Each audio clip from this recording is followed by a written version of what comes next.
listening to Long-Term Storytelling Wrestling Podcast. I'm your host, Nick. I'm joined by Jay Sultan and Super Jazzy Jasper. Today, we're going to be going over the Elimination Chamber, which includes the Women's Elimination Chamber. We're also going to be talking about the women's tag match between Tiffany Stratton, Trish Stratus versus Nia Jax and Candice LeRae. We'll also be talking about Kevin Owens and Sami Zayn. And then we'll finish off with the Men's Elimination Chamber and talk about Cena's heel turn. So, guys, let's talk about the Women's Elimination Chamber. Anybody got something to say about that? And, like, what a way to just pop off your event. Like what? Like, hey, when Nick texted, right? I didn't even. I thought when you were gonna see Jade, right? You probably was gonna see her in the middle of the match or something. No, I finally got to tune in. It was like midnight. I caught a run back, and I was like, "What? It popped off this way.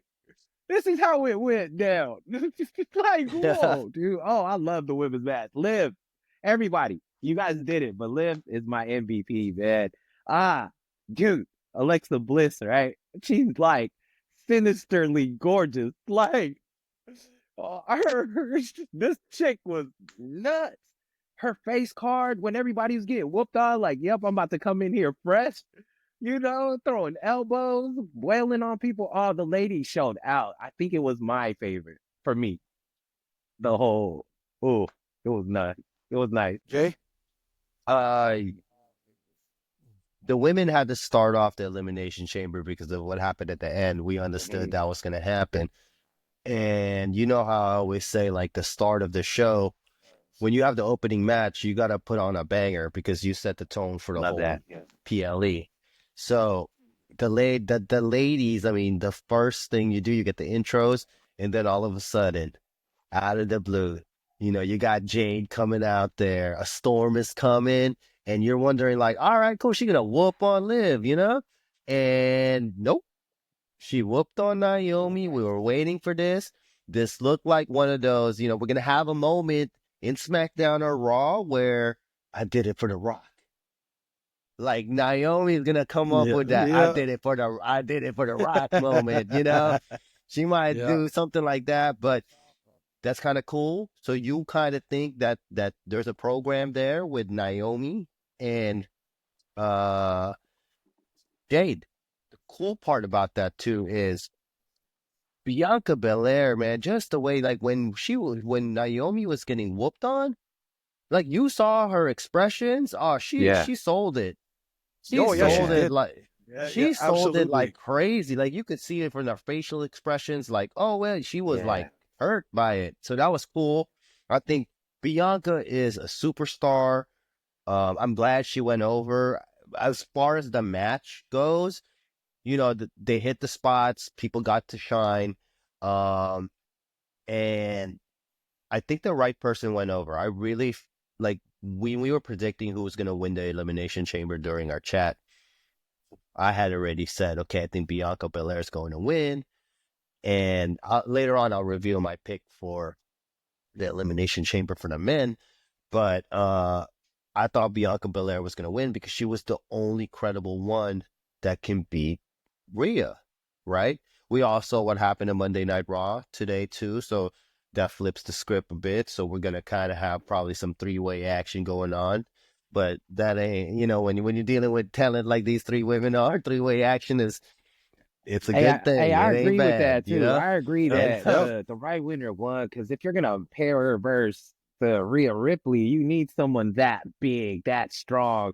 I mean, the stuff we saw today, right, on the Raw, like, that's why I thought, that it was going to stay with the current, because I'm like, you're just going to toss them around. Like, she's not going to be able to do that with the EST. She one of the strongest, and she's fast. Right. Like, yeah. So, and I've always been a big fan of how Bianca is one of the most athletically gifted in the women's roster. I'd have to say, like, she's even better than Charlotte Flair, and we all know Charlotte Flair is really athletically gifted, but Bianca Belair, like, got that on spades. So I did like the how the Elimination Chamber went down, And I think everybody got a chance to shine. But the most important part is beyond the right person went over. They told a story about how Jade got involved there. So good stuff. I think it set the pace for what was going to be a crazy elimination chamber. What'd you think, Nick? Um, I'm kind of on the same sentiments as you, but I called it. I called it. Remember, Yeah, I put it in our text. I called yeah, it. I knew it. I knew yeah, that Jade was gonna attack. Well, I didn't know that she was gonna attack Naomi in that fashion, but yeah. in my head, the story was I seen it only because of the how Naomi moved herself into the tag team title scene with Bianca and all this other stuff. I was like, man, something. It's kind of fishy, and Hmm. um, I was like, that's a perfect storyline, especially because Naomi's kind of been sitting back recently. She's not really getting a lot of spotlight, so I mean, that's a good way to interject her into a storyline with Jade. And Jade already has the star power, right? I mean, she's not that great in Yes, the ring. Personally, I don't think Jade's that great Not in the yet. ring. Not yet. She has room to improve. She has a physique. She has the look. yes. And she definitely has the star power, but I don't think she's as good in the ring as Naomi. And so that's a good thing for them to be in a match together because Naomi can help Jade carry the match and everything, and then you know what I Hmm. mean. It'll I Points. think it'll just be. I think it'll be good overall. So that was a great way to start the women's And elimination chamber, and like you guys said, there was a lot of spots going on throughout the whole women's elimination chamber, and I agree, the right person did go over because Liv definitely no, didn't need it. Um, No, she's the yeah, yeah, champion. sorry, She's the Liv. tag yeah, Yeah, yeah. champion. Yeah. She definitely didn't need it. And then Alexa Bliss has stuff coming up, so she doesn't need to be in the title picture at the moment. And then yeah, Hmm. just the way Bianca sold it while Naomi was getting her butt kicked, dude, that was wonderful. That was perfect. She really sold the That's conflicted, and I don't want to see my yeah. friend get yeah. beaten up, but you know what I mean. She sold Master it. class, Hell Yeah, master yeah, class dude. of yes, storytelling. absolutely. She They even just showed a bro, she video, sold I it. guess, when she rolled up, right, Jade, and they showed Bianca where she's like, "Oh, you're gonna get it. You're gonna get it now." And then when went, "Oh Yeah. no, Yep. Yep. don't do it. Why?" Like, so that was Yep. yeah. The selling is Yep. Yep. there's an art in that. And then I liked how Liv Morgan, yeah, I liked how Liv Morgan was in the corner after Naomi got taken out. She was looking at Bianca. She's like, "It's all your fault. It's Yeah, all your fault." I was milk like, it, "Dang, you know what I mean? milk That's how it, you you do it. That's bitch. how Yeah, you tell a She was story. You in know there. what I It's mean? your yeah. fault. It's your Yeah, fault. yeah, exactly. So exactly, yep, Love yeah. And Liv. so continuing with the women's, let's move right into the women's tag team match with Tiffany Stratton, Trish Stratus, Nia Jax, and Candice LeRae. I'm gonna be honest. I'm just gonna go out there and say it. It was a filler match. It was okay. It was okay for what it was. Um, if that was the intention, that it was just a filler match. It's a good way to get Tiffany Stratton, the kind of eyes on her that's needed because we can all agree that she's been getting kind of destroyed in the microphone department. You know what I mean? Cutting promos and stuff. So this was a good way to get eyes on her. And if it was a filler match, it did its job. Nothing special about it. What do you guys think about it? I want to say something about this match. Okay, Nia Jax continues to do good work. She's probably the most improved. I think ever since she's come back, she's like been killing it. She's been Absolutely. she's been booked strong. Her promos are on point. She's working safely. No one's getting hurt. Nothing like that. She's you could tell that time off, she worked on some things, and then when she came back, she's presented this as a big deal. So it's it's kind of I'm wondering what her WrestleMania program is because I do believe she needs to be in WrestleMania. She's been putting in a lot of work. She's had that women division for a while on lock.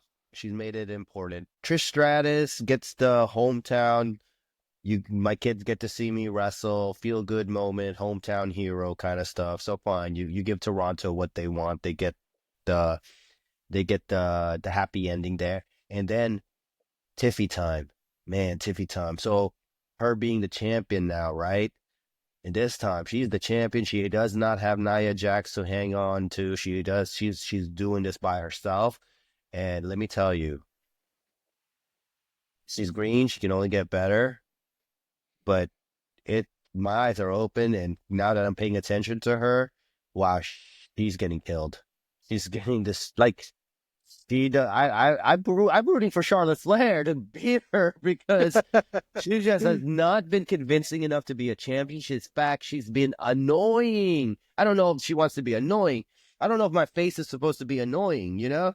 She's gonna go in there as the face. But right now, the way Charlotte is like, she's the face, she's the heel, she can do whatever, and she's gonna run over this. So I don't know how they're gonna book this, who's gonna go over, but I hope that it is Charlotte because Tiffy time, it's amateur time at the moment. That's what it is. Now, don't get me wrong, as an in-ring performer, she's great. Athletically, she's awesome. But as you know, as a Charlotte Flair, Bianca Belair, Becky Lynch, Nia Jax, these girls can promo, these girls can perform in the ring, and I feel like the promo part is missing from Tiffy time.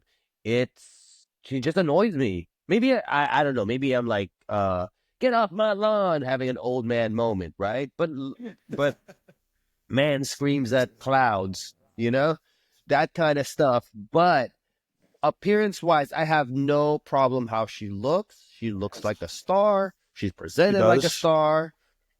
But when she talks, my God, she's a better heel than a face. Because as a face, I can't believe her. It's different like Alexa Bliss who you give her something and she just runs with the ball because why? She's great on the mic. She's great at storytelling. And she's the small performer there, right? And she still believes that she can beat you, and she does, whether she's gonna go do it like a heel tactic or she's gonna do it like a baby face. But Alexa Bliss is clever enough to find ways to make it believable how she's gonna win. Same with I mean Liv Morgan. Liv Tyler, huh? That's what I'm saying. Liv Morgan. I apologize. Liv Morgan, like her this championship run where she only really faced Rhea, but she improved so much in the storytelling, in her ring work. It's like she's a credible champion. So that's what I feel Tiffy time is missing. And she needs to work on that because Charlotte is gonna whomp her, killing her in the promos, killing her athletic department. We're gonna see. What you think? What you Might be think, on Superfly? the same page because like in the match, right? The way Jay put it, right? It's not even because I'm trying to diss her as a ring performer because she is athletic. But what stood out to me, what I was gonna say, wow, the ladies look great. The ladies look great. But if I talk about a Liv Morgan, right? I mean, She does. we talk about the other champions, like you mentioned, we talk about what kind of beasts they are. Like you better watch out. Here she comes, right? No matter how gorgeous they are, like here she comes, and Tiffy is one of those where she's gonna have to do more selling to us fans to understand, hey, you're just not the pretty face holding like holding the belt. You look great next to your twin over there who's ageless in Trish, my God. And then if we're gonna hey, you know what? I did see her try to slam Nia a couple times, right? Trish, I mean Tiffy was over there Yeah, yep. botching it, but she was lifting her, so it's a fierceness that's coming out. And I like that Stratus could still take a beating. She was getting whooped on, and she was over there doing her thing versus big old Nia Jax. Like, yeah, Nia, she looked good too. She's getting better, and I see her always cutting weight, and she always looks better and gets better every time. So I agree. But yeah, that match was could have been just a filler. Good thing that we were riding the high of the first match. Like I was riding the high of the first match, so I Yep. was in it for Yep. the ladies. Like, oh, more, let's go. Like, so, oh, but yeah, that one was good. It Yeah, was the cool good to part see is like Trish Stratus too. Those ladies are fly. yeah, the Yep. good And you part know what? is Trish Trish Stratus got Stratus to did really, hey, for as I'm not gonna say she's old because she's not old, But for her age and for the kind of profession that they're doing, she did a Oh yeah, really good job in that match. She held her own, bro. still, She held her yeah, own. yeah. 100%. Okay, so we're gonna move on into the Owens versus Zayn match, and also talk about the surprise return of Randy Orton. Go ahead, Jasper. You look like you got something to say, bro. Oh, that they had to not sanction that match. Like that was the wildest. You remember when we were growing up watching the stuff and they go street fight match, something crazy like that. But it never I never remembered it to look like that. It was so beautiful too. Like they set up tables in the beginning, but didn't even slam nobody in it. They went and fought in the crowd, only to come back to the ring and pushed. It was Sammy, but he pushed Sammy over and just was like, "Oh yeah, I remember that you guys set up those tables." It was like a back and forth thing. I'm gonna slam you in these tables right here, and then now it's your turn. I'm gonna use the hockey stick. Now it's your turn. And after all that beating, which was crazy, I was thinking, okay, cool. A lot of what is that? Sensory overload with this, a whole bunch of gore, whole bunch of war going on, and they come out with the freaking chair with the barbed wire. Like, you guys, Yeah. more. There's still more to do. And had Randy Orton not come out, that man KO was going to continue this madness. Yeah. Bro. Yep. Bro, what a Yeah, dude. crazy. Yeah, Crazy. bro. Like, so when I was watching this match, I was like, oh, dude. Like, I mean, they're going for it, and I enjoyed every minute of this match. My favorite, dude, my most well, I don't want to say favorite, but my most memorable part of the match was when they did the heel toe drop, and then Kevin Owens dropped his face on the chair. I was like, oh, I actually cinched when I saw him do that. I was like, oh, that must have hurt. And that brought me back to times. Remember when they used to do like thumbtacks in the matches, like when oh yeah, I remember that one match. I think was it Mankind versus Randy Undertaker. Orton? Undertaker? Was it Undertaker? It could be Randy Orton. No. Mankind versus everybody. Or was it? Well, yeah, I just remember it was Randy Orton.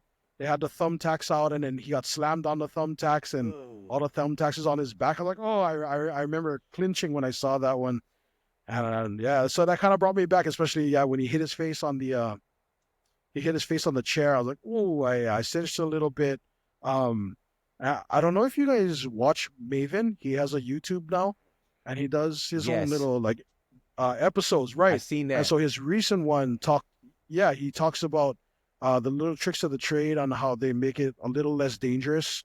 And then so for the barbed wire, he says like you cut off like an inch of it, and it's a lot more forgiving. It still hurts, but it's a lot more forgiving than if you just left it as it is. Yeah, same thing with the thumbtacks thing too, right? Yeah. Right, Nick? Like you slam them Yeah, so their whole part of their body gets hit instead of just one piece at a time. Yeah. Like, but you're still getting slammed on it though.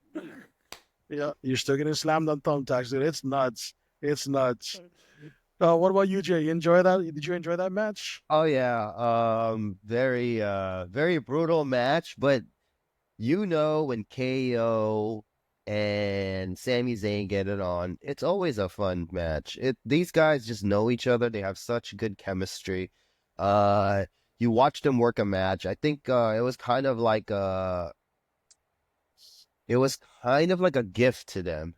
If you a gift to them by Triple H. Like go ahead, I agree. and fight in Toronto in a big stage. You guys can go at it. This is kind of like a present to them for all their hard work. And these two are best friends. So they get to fight in their home country at a big event in a PLE. And they went to town. And again, these guys can fight all the time, but they always make the story interesting. They always make the match interesting. And when they're bringing out the barbed wires, they're bringing out, oh my goodness. And then, I thought Sammy was going to go over, but I guess this feud's going to continue to WrestleMania. That's probably what it's looking like. Or actually, maybe not, because of the person who came at the end. Yeah, the person who came at the end Randy Orton. So I'm watching with JoJo, and JoJo, like, he goes, I hear voices. And then a second after JoJo said that, like, the actual song came on, and we were marking out. And the cool part about that save, right, was Randy Orton hasn't used that punt kick move for a minute, and Yes, he was that's about to exactly use what I that punt. said. Bro, Yeah, he was about man. to use that punch kick move, and I was like, "Oh shoot!"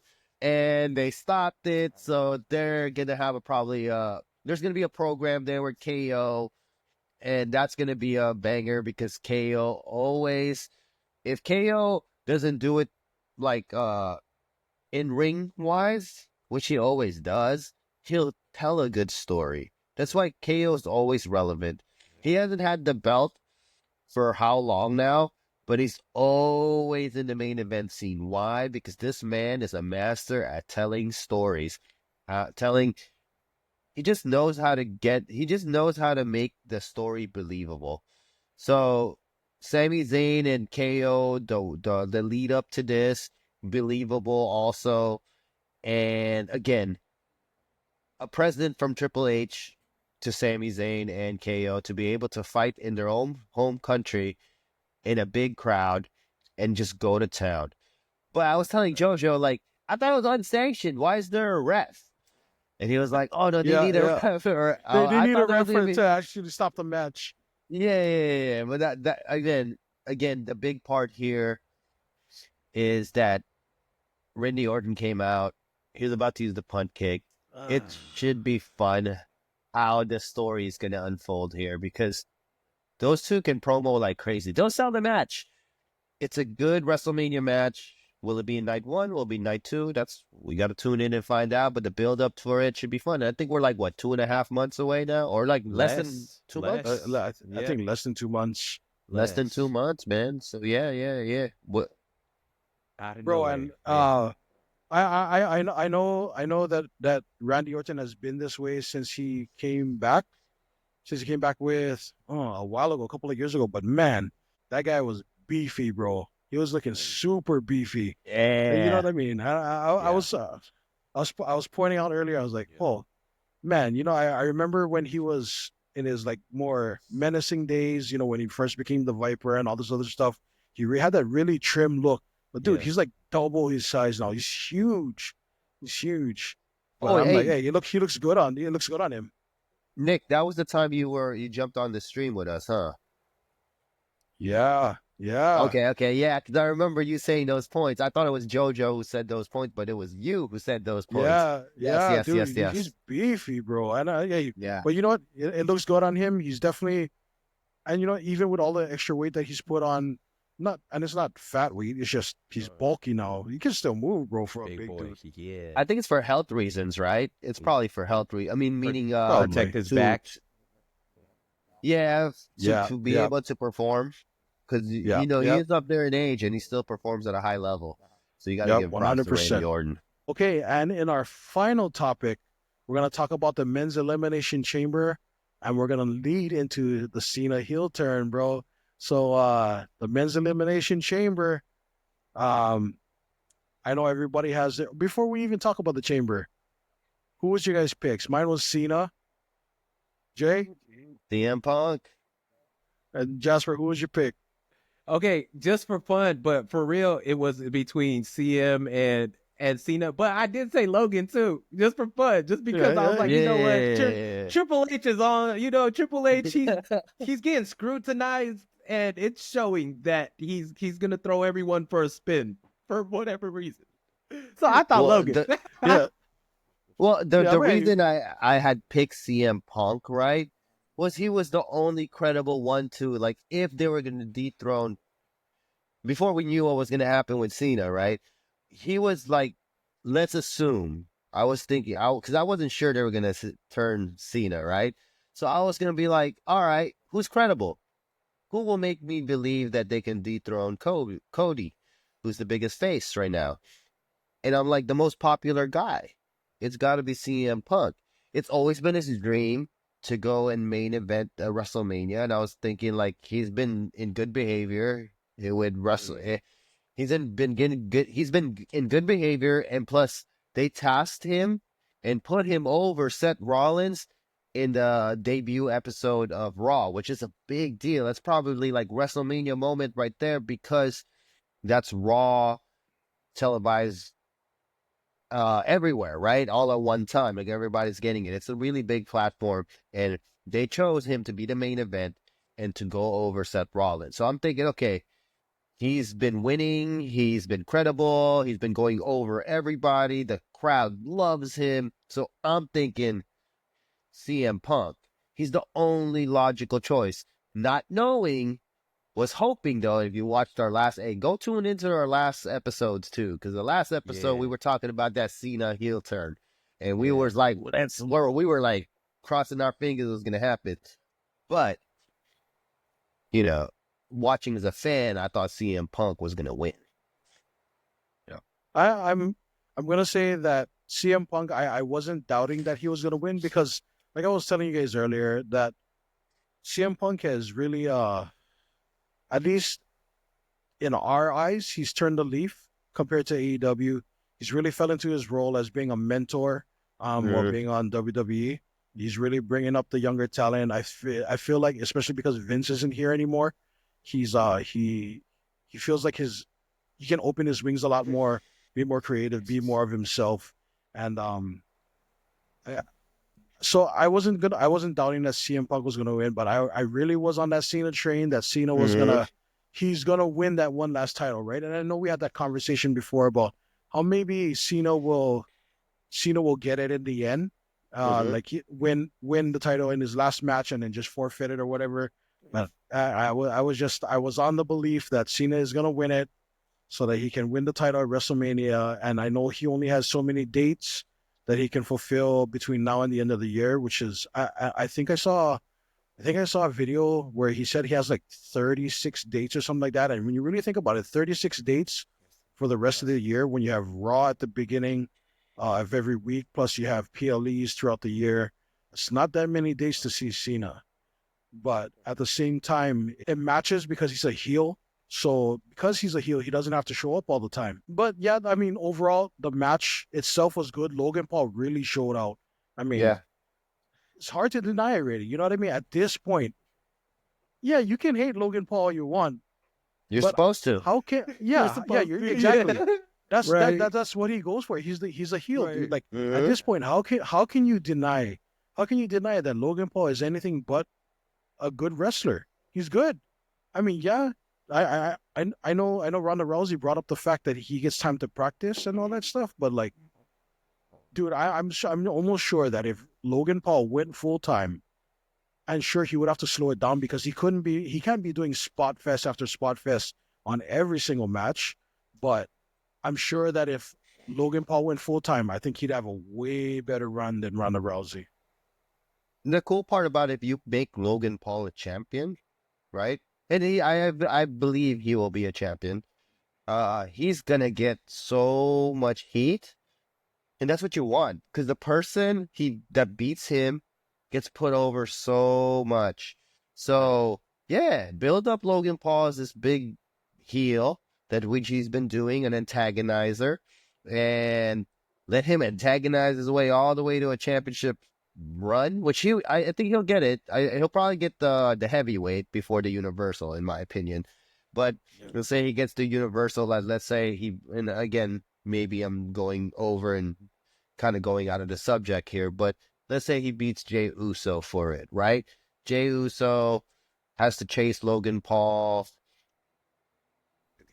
Then he goes over, or whoever beats, or let's say Braun Breaker beats Logan Paul.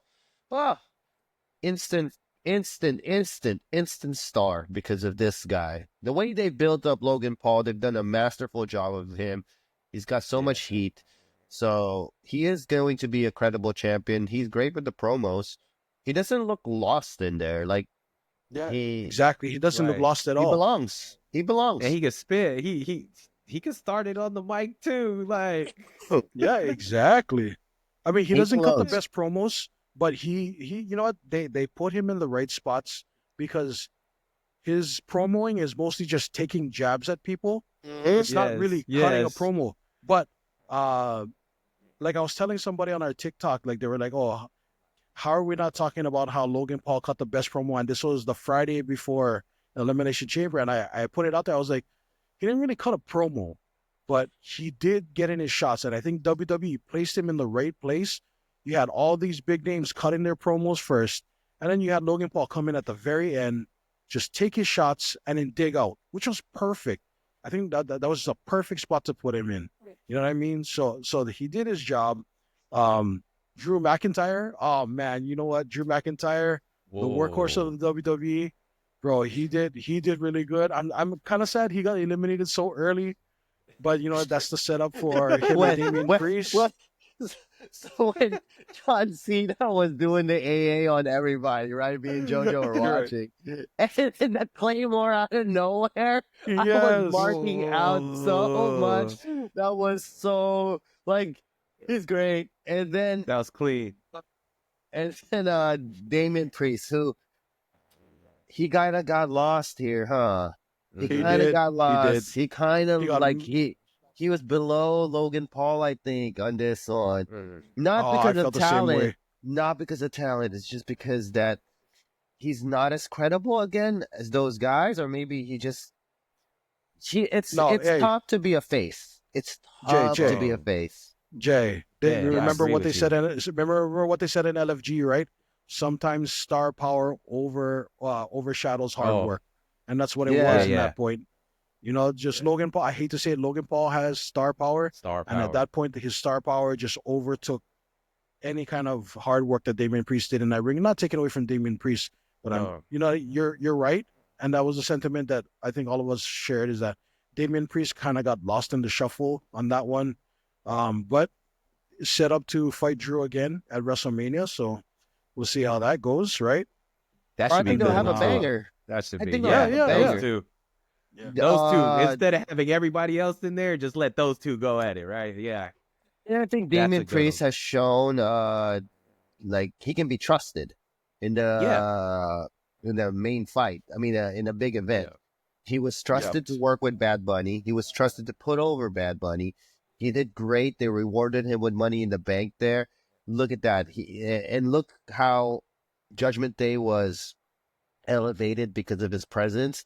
So he's been doing great work. Now he's becoming a face.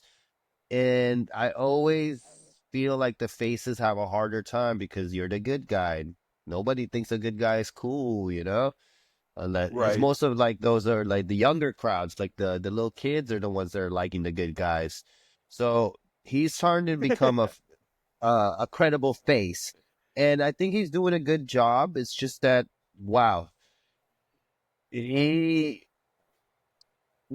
I need him to get some sort of another run. Go ahead, Jasper. Yeah, he should have used that opportunity to make a splash, despite having your CM Punks, your Seth Rollins, and your Cena's in there. That would have been a perfect opportunity to let because look, in the women's thing, I know his star power, Damian Priest, is not Liv Morgan's, but Liv was catching smoke. She was everybody that came in, she was wobbling with. Yeah.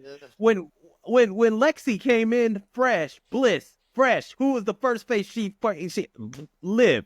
Right away, Her Liv could have just doppelganger. sat there.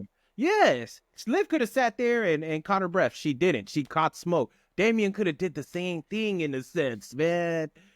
Cause then I forgot that he was in it, but you're right. His presence wasn't there for me as much as I mean, of course, we were looking at CM Punk, Cena, Seth at the, so it's Right. it's different. Hey, But it was an opportunity to make some noise for you. But he was part of the five of because those are the ones WWE trusts to put in that. They trust Cena, they trust Logan Paul, they trust Priest, they trust McIntyre, they trust Seth Rollins, and they am I missing anybody? That's it, right? Drew.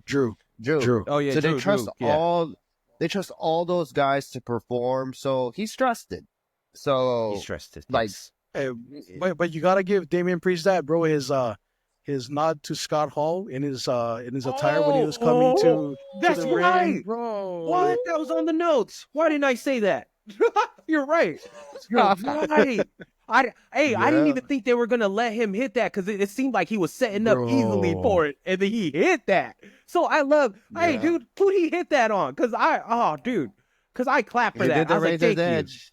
Yeah, Yeah. thank I think you he for did it letting on him Seth, do right? that. Was it Seth? Ah, Yeah. Seth Rollins? Yeah. I think it's Seth Rollins. Seth, Yeah. He did the Yeah. Razor's Edge dude. on Seth Yeah. Rollins. And then and he had the blood on his outfit too, like how Scott Hall had on Yeah, his outfit. Outsiders, the Oh, Wolfpack version too, man. bro, yeah, yeah, that was fire. Wow. That was Yeah. good. But yeah, that You was know what, good. And DP, you did oh, that. yeah, DP, you yeah, did yeah, that. he did That that. was So we gotta give That's a him that. moment. You had a moment. That's nice. You had a moment. See, I almost forgot it, but the panel would not let me forget it. Let's go. There you Let's go. go. There you Shout go. out LTS. Let's Yep. go. Damian Priest. And then what about we'll move on to the part where CM Punk got his head stomped in by Seth Rollins. Dude, Okay. the cameraman Whoa. put in work on that one. Yes. I remember you were That was- mentioning that, Nick. Camera work for the whole thing, and that was one of the That perfect was good. examples of it. One of the That many was examples was that. Yes. Props to the cameraman. Basically, all the way to the end, from the whole projection, especially that stop, because I didn't see it coming. Nobody Yep. showed the part None of where us he did. was set up. Was Seth Rollins? Did I just hear this, or did Seth Rollins when Cena was pinning CM Punk, he was saying "die, die" Yeah. or Yeah, something? he was saying something. Yeah. He was saying was saying he was something. like that. Yeah. He was saying die. Oh He's man, he that's some good was. storytelling. That's some good Bro, storytelling. Right Yeah, there, and dude. you know what? That's what we like to see. You know what I mean? Because it gives them a more real feeling, a more personal Yeah. feeling. So you know what I mean? It gets Yeah. us more invested into the stories and stuff. So I liked it because you could feel it, especially when Seth Rollins was yelling through the cage. Like you see him shaking and yelling and everything, and I was Yeah. like, dude, yeah, like you could feel the hate. And while it might not totally be personal, you know what? I'm pretty sure Seth Rollins might have gotten over it a little bit, but you know what I mean? Like he kind of made it feel personal if it Yeah. wasn't totally personal. And that's what Long-term draws us into storytelling, bro. long-term storytelling, bro. That Yep. And cameraman, then you got to give that props, man. Because did you Bro, guys you know- Did you guys expect that shot? not at all. No. Not at all. Like you would see them sometimes, like you could see them hovering the wrestlers or something, and you're like, oh, he's staying, he's gonna do something. Nah. It came out like I saw the face. Yeah. It came out of nowhere. So it was great. That was dope. Yeah. And Yeah, then and that's he the did one it, thing I'm I like, keep all bringing right. up. I wish he did it like he did to Roman Reigns. Oh, yeah. Oh, the the double 2 feet. stomp. The double stomp. Yeah. Boom. Yeah. Oh, Oh, No, but Roman still has to recover from that. no Yeah. joke. But yeah, no, that's one thing I Bro. keep bringing up because that's something that I've noticed since they've been with TKO and that Triple H is taking over is that I really gotta credit their camera work. Their camera work is on point, dude.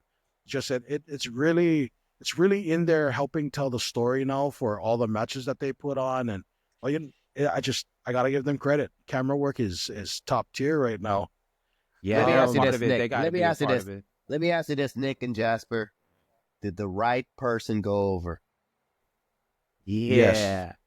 Yes. Yeah. Yes. Okay. I think Okay. I think 100%. I enjoyed it the most, the men's one, because after talking to it with y'all and seeing it unfold, like I'm like, oh, it's happening right there. It's happening, and it's I think I enjoyed that the most. Like, oh guys, it's happening, guys. This is awesome. Like, oh You know what? And the ending was just the right amount of time. It Yeah. didn't stretch long like the Rock's first promo. I understand that Rock was trying to reinforce it and really give us the story, to latch onto, but it felt like he drug on too long for that one. This one at the end of the pay-per-view was perfect. Perfect timing, perfect execution. Again, cameraman on the perfect angle, especially when Cena gave his evil face. Dude, that was cinema right there. That was perfect. You kind of saw it was gonna happen, right? Like, Yeah, so yeah, when yeah. we're watching it, right? And he says, I already gave my soul, so F you, right? And I'm watching Cena the whole time. I'm watching Cena, And his Same. reaction that he's still playing to the crowd. He's still playing to the crowd. He's being the good guy. I'm like, okay. So I thought that was him going to turn, but he didn't. And then once, like, that last hug, I'm like, uh-oh. And then you Yeah. see, Yeah. Yeah. how'd y'all feel about that, man? Dude, that was yeah. He sold it That to was the that was just crowd. yeah, it was Go cinema. ahead. Yeah. That's perfect. Cinema, dude. Like, and then the only reason why I knew it was coming because the way he overly Cena, like, hey, my dude, hey, yeah, that's him, yes. And then beginning the whole before the event started, the promo where they're running it back, just to do the recap. He goes, "I've always done what was good for this company," and I was like, oh. Okay, because like I got to catch it after, and I was like, oh, okay, there we go. Now it's for you now. Now it's time for you. You want all the movie. You're already in the movies, but hey, if you're a little kid, right, you hate this. Your heart Yeah. just breaks, Yep. right? Oh. But us grown-ups are like, hey, enjoy Oh, man. Of course. Bro, I think was WWE's official account. Might have been their official account. They were showing clips of like kids crying and everything, saying, Oh. I hate Cena and The Rock. I was like, dang, bro. Oh. Hey, but you know what? If they're able to elicit that kind of emotion, that's how you know that they're doing something right now. And that's why Yes. they've earned the fan base that they have right now. It's because they're doing something right. The long-term storytelling. You know what I mean? And Here's the cool part. Like, again, what JoJo and I, no, wait, the last, and y'all should catch that episode where JoJo predicted Cena's heel turn. The person who beats John Cena for the belt, because I feel John Cena's going to go over Cody Rhodes. He has to. He did the heel Has turn. to. You can't just make him heel. Cody Right. yeah, Cody chasing Cena now is going to be a big deal. And it's like what it's just passing of the torch. The biggest face has to turn heel, so the biggest face can be super over. And that's what's going to happen to Cody Rhodes is when he beats John Cena. When he chases him and he beats John Cena, he's so over. You beat the man. yep. Now it makes more It- sense to yeah. like to have Cena drop the belt to Cody Rhodes. Cody. So masterful, and they played this close to the vest because you even seen John Cena like visiting Make a Wish foundations. I think WWE posted stuff like before Elimination Chamber. He went to visit some kids, and now these kids, oh man, they're terminal now. They're oh man, these kids they Yeah. Cena, what you do? Yeah, what you doing, Cena? But you know This what? is When you this is for like Hulk Hogan. Yeah. Like this is like a Hulk Hogan heel turn, and it I it needed to is. see Toronto throw popcorn, and I needed to throw them soda, and I needed them to do that kind of stuff. But it was like it was done so well as Right. and there's all these dirt sheets and all these people. They're just really fans. Yeah, They didn't yeah, know this was happening. They didn't know. They're just speculating. And yeah. Triple H, The Rock, Cody Rhodes, and the few people that knew this was going to happen, they kept it close to the vest, and it was masterful. It was Nick, nice. you were Yep. going to say So something? yeah. So like you were saying, Jay, this actually works out for the WWE in the end because it helps elevate the next person. Whoever's going to beat Oh John yeah, Cena is going to get elevated super high. This is John Cena's final gift to the WWE, and he's going yes, to elevate Right. somebody. I mean, even if it's putting over somebody lower than Cody right now and bringing them up, or if it's just shooting Cody to the stars, you know what I mean? This is Cena's final gift to the WWE, and it's a huge one, right? Yes. It's a huge one, and what a better way to go out than to give everything that he can to the WWE. But Mhm. guys, with that being said, we're gonna end the episode right here. Please go ahead, guys, and check out our YouTube. Make sure you check out all our other videos. We have a ton of other videos. We have some shorts you guys can check out too. I'm Nick. That's Jay Soul. We got Brother Jasper over here. We'll catch you guys up on the next Shout episode. out Husky Boy. Don't forget Husky Jojo. Boy. Yeah, oh yeah, Husky Boy. Hey, Husky Boy, we miss you, bro. We'll see you when you get back from vacation, brother. Yeah, All right, fellas. See you on the next one.